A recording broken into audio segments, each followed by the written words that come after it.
Lo que vamos a observar ahora va a ser el incremento de unidades fluorescentes a medida de que incrementan las copias de ADN. Como hemos dicho que el ADN tiene un crecimiento exponencial, lo que observaremos entonces en una PCR en tiempo real será esto, ¿no? Una curva exponencial. Por cada tubo o cada molécula fluorescente que tengamos, tendremos entonces un reconocimiento exponencial. Lo que va a hacer que nosotros podamos trabajar rápidamente sin necesidad de electroforesis, detectar cuando en una muestra hemos logrado generar copias de una respectiva molécula.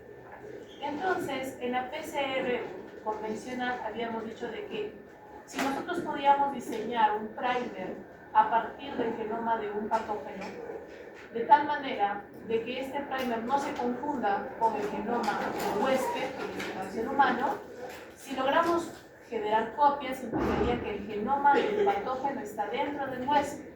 Por lo tanto, esta persona está infectada con el patógeno. Y esa es la base para los test de diagnóstico molecular de diferentes enfermedades, como puede ser tuberculosis, VIH, VPH, hepatitis y COVID. Como los primers son diseñados en base al genoma de estos microorganismos y virus, el hecho de que se duplique dentro de una muestra de una persona implica que esta persona tiene ese patógeno en el interior.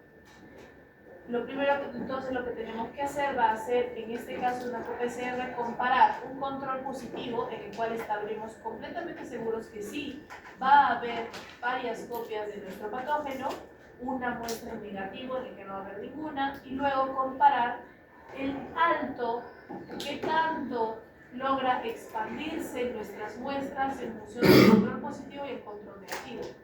Si la curva de nuestra muestra está cerca al control positivo, ¿qué podríamos concluir? Que generamos la misma cantidad de copias que el control positivo y por lo tanto tenemos el patógeno, o sea, la persona es positiva para el patógeno. Y si estamos cerca del control negativo o cerca de la línea base que está aquí abajo, es que no ha copiado nada. Entonces, por lo tanto, no ha encontrado un ADN molde a partir del cual copiar. Significa de que esta persona no posee ese patógeno y entonces tiene un diagnóstico negativo. La técnica de qPCR, si bien es una técnica económicamente más cara que una PCR tipo convencional, resuelve el detalle de que no tenemos que usar una electroforesis. Entonces, más o menos que el precio se compensa entre uno y otro. Una prueba molecular está alrededor de unos 300 a 280 soles. Durante la pandemia creo que suele estar 350, ¿no? Especularon un poco. Normalmente estos kits se suelen conseguir a los cientos, a los medios millares o a los millares, que normalmente van a terminar saliendo unos 100 soles o 90 soles realmente procesar la muestra, ¿no? Y el resto es ganancia. Entonces, en una qPCR, la ganancia realmente se percibe cuando se requiere al menos unas 96 muestras por vez, ya que la PCR se mide hasta con 96 pozos a la vez. Y eso es lo que ocurrió más que nada en COVID, porque las muestras llegaban como lluvia, ¿sí? Pero también tenemos una ventaja. Al utilizar una sola molécula y copiarla varias veces, no necesitamos que una persona esté en una ventana infecciosa alta. Basta con que tengamos una sola copia detectable en nuestra muestra y ya estamos. ¿Sí? Se copiará. Por eso es de que en el caso de COVID, la prueba de qPCR o prueba molecular podría detectar a una persona incluso 3 días post-infección, es decir, sin hacer un cuadro clínico.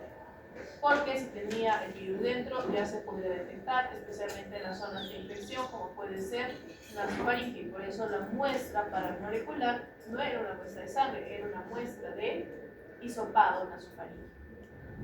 ¿Sí? Bien, perfecto.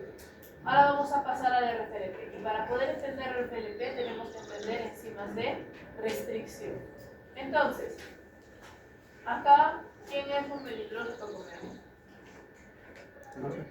Así enseguida, ¿quién es melindroso para comer? ¿Qué es melindroso? Melindroso es aquella persona que no come de todo. Ah, no, yo sí como de todo. Pregúntese, ¿comen hígado? Sí, no. qué rico. ¿Comen pulmón? Uy, las Come vísceras. riñón, Riñón al vino. Es que las vísceras son un gusto. come cuy, Sí. El cuerpo cavernoso. O sea, hígado no mucho. Porque me sabe raro. O sea, yo puedo comer un primo, pan. hermano. Come de todo, ¿verdad? Mi primo hermano por muchos años fue la persona más melindrosa por comer a toda la familia.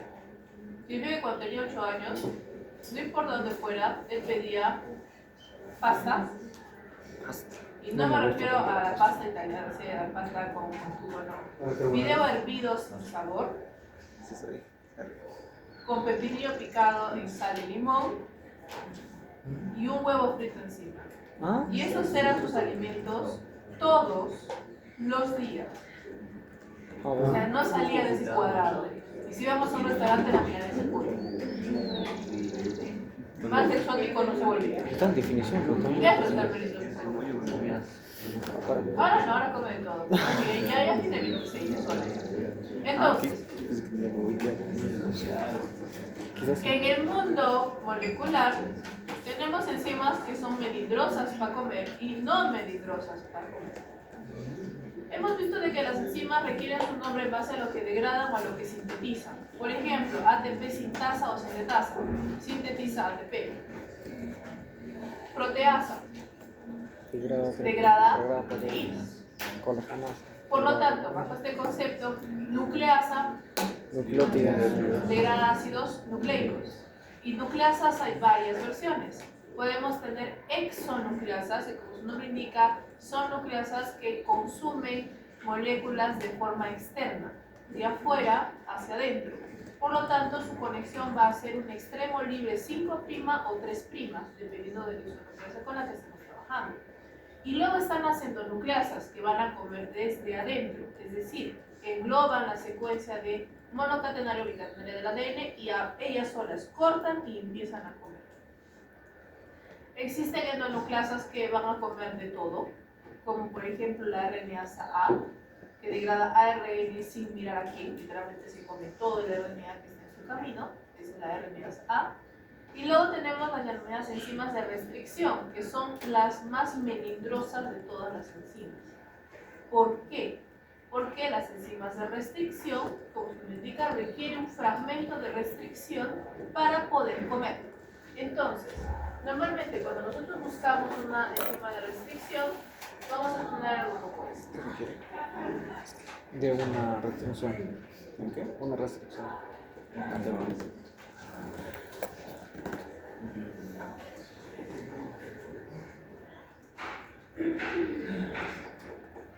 ¿Qué me espera de ti?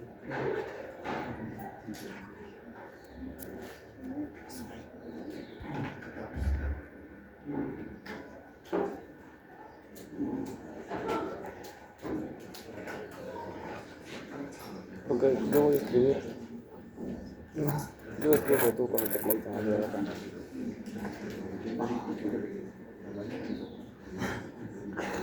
No. Sí, eso bueno. Pero cuesta acordar. Me quedó mi imagen, por eso odio monografías. Páginas, pero ya. A ver, otra. Aquí.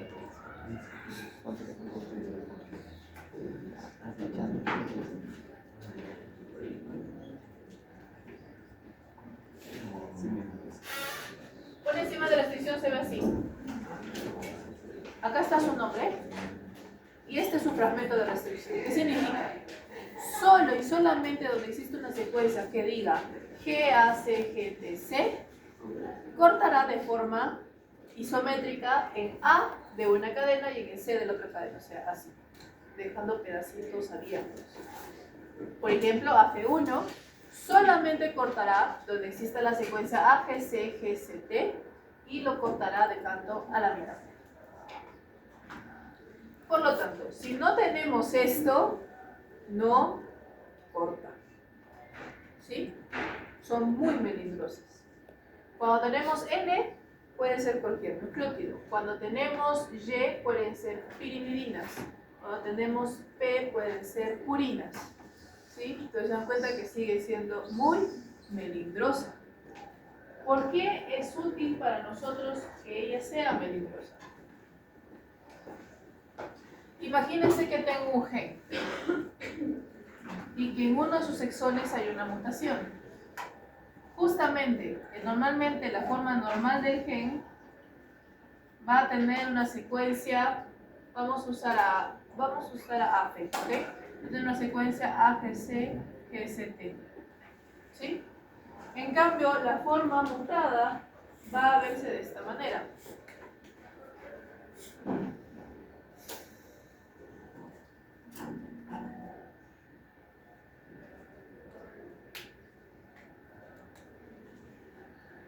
AGGCT. ¿Ustedes qué creen? ¿Cortará, comerá esa nucleasa? Hemos dicho que es melindrosa. ¿Esa es su secuencia o ya no es su secuencia? Ya no es su secuencia, ¿verdad? Entonces, tenemos acá nuestra corte y acá un gen electroforético. En el caso normal tendremos dos fragmentos de diferente tamaño, porque sí pudo cortar en su sitio de restricción. Y en el caso de la mutación, ¿qué tendremos? Uno solo. Un solo fragmento porque no cortó nada.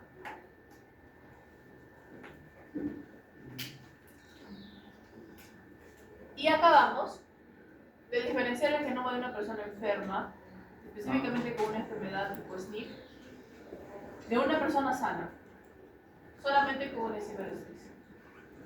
Eso se conoce como el RFLP. El RFLP es una técnica que nos permite, en primer lugar, extraer ADN y cortarlo con esta enzima, todito. Luego trasladamos, gracias a la hibridación y traspase a una membrana que se llama Southern Blot, los fragmentos que nosotros queremos evaluar y los observamos y vemos si tenemos patrones de una persona sana o una persona enferma. Nosotros diseñamos el experimento de tal manera de que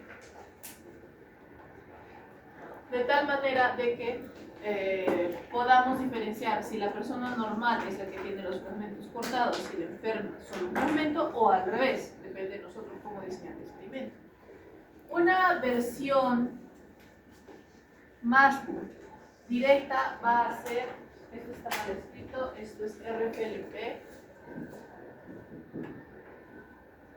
PCR, en el cual primero hacemos una PCR para aislar el fragmento que queremos cortar y que esté solito y bonito y purificado.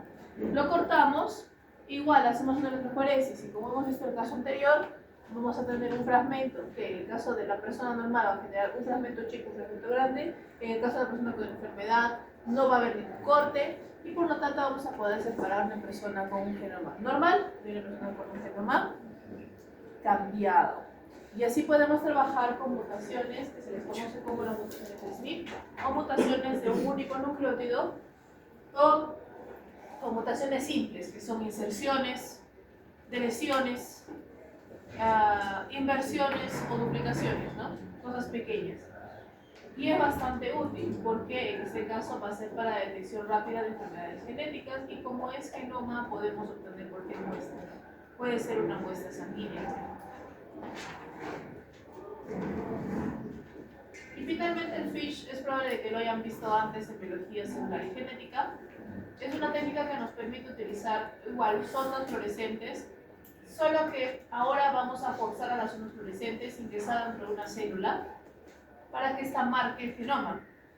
Si nosotros hacemos de que la célula entre en división celular y la detenemos a medio camino y la marcamos con esta sonda, lo que vamos a marcar van a ser cromosomas. Si hacemos que estas sondas detecten mutaciones, translocaciones o duplicaciones cromosómicas, el hecho de que se pinten implicaría que hubo una translocación y por lo tanto nos permite detectar enfermedades cromosómicas. A diferencia de las mutaciones antes mencionadas, las mutaciones cromosómicas son grandes. Estamos perdiendo pedazos de cromosomas, estamos intercambiando pedazos o duplicando pedazos de cromosomas. Y normalmente estamos hablando de al menos unos 50 o 100 genes. Pues podemos estar hablando de los 100 kilobases o las 200 kilobases de extensión. Entonces estamos hablando de mutaciones grandes, ¿sí? Cambios graves.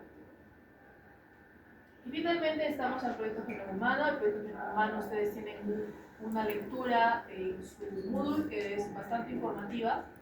Hemos hablado también de este tema en prácticas, así que solo vamos a resumir unos cuantos puntos que ya hemos revisado. En este caso, el proyecto Genoma Humano es un proyecto multinacional en el cual se concibió desde 1988, despegó en 1990 y terminó en el 2005. Bueno, 2003, seamos sinceros, 2003, bueno, 99.9% 2003, ¿ya? Entonces, en este caso, se trabajó de manera conjunta porque el genoma era tan grande que la tecnología de momento no nos permitía trabajar con un único laboratorio, ya que lo que utilizábamos era la técnica de secuenciamiento de Sanger, en donde terminábamos o truncábamos la replicación o la PCR utilizando dideoxinucleótidos, que son moléculas o nucleótidos truncados unidos a moléculas presentes.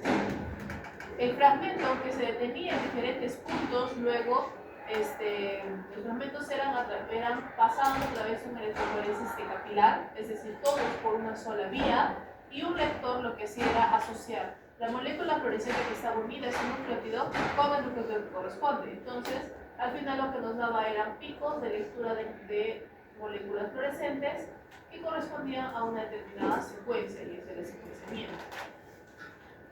Como esta técnica tenía un tope de 1000 pares de bases por ensayo, tenía que hacerse de forma paralela en varios laboratorios, ¿no?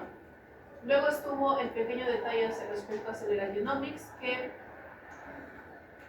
decidió utilizar una estrategia adicional, que era la estrategia Shotgun o la estrategia escopeta, para poder secuenciar el genoma más rápido.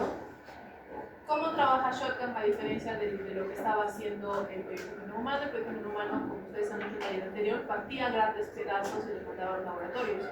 Y los laboratorios decidían cómo partían esos pedazos y luego los unían nuevamente, como un rompecabezas, ¿sí? Entonces, pedacitos consecutivos para poder generar de nuevo el genoma. Shotgun hace algo muy diferente. Toma como si fuesen tarjetas semitransparentes y las sobrepone una encima de la otra. Y las que coinciden, entonces van seguidas. Hace más lecturas similares, pero el resultado abarca más ADN. Permítame una disculpa, que tengo, hay una emergencia. Ceci, algo. No, yo pensé que estábamos Algo.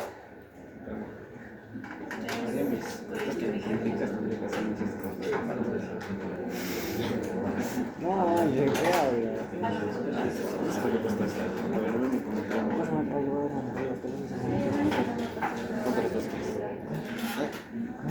Dijiste que eres una mordida.